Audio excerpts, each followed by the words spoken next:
A team that is not a threat to get there or really do anything is the Phoenix Suns, who somehow pulled off a come-from-behind win over the Clippers this week, but they are right now on the outside looking in of the playoff field, 11th in the Western Conference standings. There was that viral video where Mike Budenholzer and Kevin Durant were engaged in a not-so-friendly chat in the middle of the game against the Clippers. Both these guys kind of downplayed it, but there certainly is frustration on both sides, players and coaching staff in Phoenix, about the way this season has played out. And now, look, everybody in the league kind of knows that Kevin Durant is going on the block this offseason. Like I would put the odds. He's acknowledged it himself, hasn't he? He has. And I don't think that Golden State's in play again now that they acquired Jimmy Butler, but somebody else will be, whether it's Houston or another team that feels like they're a Kevin Durant away from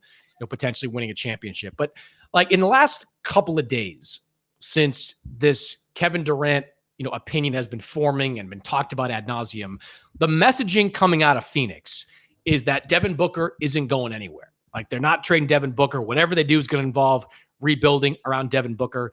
And Rachel, like, to borrow a phrase and to kind of cannibalize it a little bit, methinks they doth protest too much a little bit here. Like this Devin Booker messaging about how he's 100% going to be there, I'm just not buying it. Like, what deal can you make involving Kevin Durant that brings back pieces that puts you in play for the next couple of years? The reality of their situation is that they desperately need to do a deal with the Houston Rockets. They have to, because the Houston Rockets control a chunk of their draft capital over the next few years. And the Houston Rockets have made it abundantly clear. I was just down there, spent a few days down there talking to people. Like, they've made it abundantly clear. Like, they're not doing a Kevin Durant deal. They're not doing a deal just for the sake of doing it. They want Devin Booker. Like, that's the guy they want. That's the 20-something they see fitting into their core of a bunch of 20-somethings. So when this season ends, and it's going to end either at best with a loss in the play-in tournament, at worst, you're 11 to 12 in the conference standings. When this season ends, there's going to be a come-to-Jesus moment here, because Durant's going to go. Bradley Beal's not, because nobody wants him and he can't be traded. But Devin Booker, you have to have a serious conversation about this, don't you? Like, you have to discuss trying to get some of that draft capital back from the Houston Rockets, or dealing him somewhere else and getting a whole bunch of other draft picks back, because this is not a team that is one tweak away from being a championship contender. They made that tweak this offseason. They changed the coach. They brought in Tyus Jones as the point guard. That has not made one lick of difference with this group. They are worse this year than they were last year. So I don't know. Like, I think all this Devin Booker messaging about he's not going anywhere, they're building around him long-term, I'm not buying it at all. Are you? Look, if you're the Suns, I actually understand wanting to say, we are drawing the line. We are not trading Devin Booker, because what are you hoping to get back? A star in his late 20s who can play as well as Devin Booker? Well, you have one of those guys already. So I get it from the Suns' perspective, why they may actually be serious about we're not dealing Devin Booker. Who else would you want to build around? He is your homegrown star that your fans love, and he sells tickets, and he is of a caliber of player. I mean, in France this summer, I got to tell you, I was at the Olympics. He was a big part of those games. And Steve Kerr even said afterward, he was the unsung MVP. Devin Booker is the guy you want to be the anchor of your franchise. So I actually think they're serious. They don't want to trade him. I think if you're Devin Booker, though, you march into those offices after the season ends and say, you have got to get me out of here. And I know that Devin is not the kind of guy who wants to sit and demand a trade. And I know that is difficult in a market and a place where you have grown up. And I know that it is difficult to do, quote, to the fans, or to have that on your reputational blotter for the rest of your career, that you, quote, demanded a trade. But it's not his fault at this point. And I think this is almost a situation where if you're a Suns fan, the franchise has really screwed him over with the moves that they've made over the last few years. We've talked about it ad nauseum, the quote new owner syndrome of Matt Ishbia, and how, like so many before him, he came and made a rash series of franchise altering moves. Now, nobody, by the way, everybody else in the league should thank the Mavericks, because now nobody looks as bad as the guy who traded away Luka Doncic. But still, they made moves in this franchise that basically took what had been a promising team, a team that reached the NBA Finals, and turned it into what we see before us. And I think Devin has every right to go in there and say, you know what? I am in my prime. And this is not a situation where I can get back to a finals and try to win. And I deserve the chance to try to do that. And he does, by the way. And I think there are a ton of places. He would be a great fit in Houston, as you point out.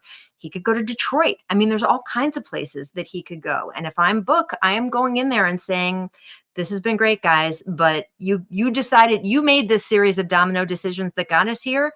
And I think it almost becomes a Kevin Garnett in Minnesota situation where if he wants to spend the next 4 years from age 28 to 32 somewhere where he could actually win a title, it's not going to be Phoenix, to your point. So if I'm the Suns, I don't want to deal him because I don't think I'm getting anyone back as good. And I don't think I'm getting anyone back who is beloved by my fans who will sell as many tickets. But if I'm Book, I'm going in there and saying, you need to get me out of here. I'm asking for a trade. Because it's time. It's time for him to go play somewhere else. And again, it's not his fault. This is not a loyalty issue. I really just don't see it that way. At some point, players can't sit there in the front row and watch their front office make bad decision after bad decision after bad decision and be expected to just still be waving the pom-poms. I don't see it. No, look, the blame for this and what's happened in Phoenix falls squarely on the shoulders of Matt Ishbia. It's as simple as that. Now, I've seen some attempts by some reporters to rewrite history in the last few weeks that Matt Ishbia didn't have as much to do with the Durant deal as has been widely reported, including by me. Like, yes, he did. Like, Matt Ishbia got control of that team and pushed that deal through by basically giving the Nets exactly what they wanted. Like, he was the driving force behind that. He was the driving force. Bradley Beal, like this whole, and then yes, and then you double down on this antiquated notion of how to build a team by going and getting a nearly 30-year-old two guard who's never won anything with a no trade clause attached to his contract on a max deal, like cannibalizing your bench. And I mean, there's so many things wrong. I almost can forgive the Durant thing. It's Kevin Durant. And I do think there are moments where you just say, it's Kevin Durant. Kevin Durant's available. We want a Kevin Durant on our team. And Kevin Durant back then, as opposed to even Kevin Durant at his age now. But the Beal thing, it was a rash decision with Durant. And if you do something like that, you're going to have to be meticulously careful afterward. And they were the opposite of that. And again, if I'm Book, I'm saying, this has been great. I'm sorry to have to do this, but I got to go. There's no, I just don't, like, you can't see a pathway for them to make a minor move and get into even the middle of the playoff pack. Like, they're getting older by the year. Durant's going to be 37 next year. Beal approaching his mid-30s. Booker's still young, but like, you're still limited with what you can do in each offseason by the mechanics of the collective bargaining agreement. You fire Frank Vogel, which looks like dumber and dumber by the day. Like, I mean, I'm gonna sit there, and I have said nothing but that since the moment they got rid of him. And it's not because, I just, the coach was not the problem. No, the coach was not the problem in Phoenix. Last year, and I've said this before on the show, but last year they were 13th in the NBA in defensive efficiency. That was a David Copperfield-like, magic act by Frank Vogel to get this team in the upper half of the NBA in defensive efficiency. Right now, with largely the same team, they are 27th in defensive efficiency. They don't stop anybody. Here's Stan Van Gundy on the broadcast for Turner the other night. They called the Suns defense pathetic. Called it pathetic. I mean, wild. Like there's no effort being put in there. So, like, it wasn't the coach. It's not really the individual players. It's that this is a poorly constructed roster. It just is, with no hope of getting to a championship level. So yeah, Kevin Durant there's probably going to be an auction of sorts, like, for where Kevin Durant is going to go. But if you're the Suns, you're Devin Booker, you have got to have a serious conversation about this team's future, because why would you bring him back on a team that will have to fight tooth and nail just to make the play-in? Like, why again, if I'm the Phoenix front office, I actually don't think it's smoke and mirrors. I might make the decision to keep Book because, again, you've got factors like ticket sales, you've got sponsors, you've got other things going on that might factor into that decision. If I'm Book and none of that money goes into my pocket, I would definitely be requesting a trade. And by the way, Frank Vogel, who I have not spoken to since, I don't know, I want to say November, early December, whenever Dallas was here in Los Angeles, not this most recent time, but the time before. So I don't know his thinking. This is only my opinion. Can you imagine being Frank Vogel and having had this job in Phoenix and have management completely screw it up and then going to Dallas to be an assistant coach and have management just completely screw it up again? He's a really good coach. Can we get this man to be a coach, either at the head coach or assistant level on a team with a good front office? I think he deserves that. That's what I think. Fortunately, with Dallas, he's basically just like a coaching consultant, so he can do his I understand. thing from I'm Manhattan just Beach saying, and collect his. it's a rough. He's got, I think, 2 more years left on his contract with the Suns. Like, he's still collecting north of $5 million per year on that deal. And now you got Mike Budenholzer. Like, do you fire Mike Budenholzer after this? Like, he just signed him to, what was it, a 5-year deal at like $50 million?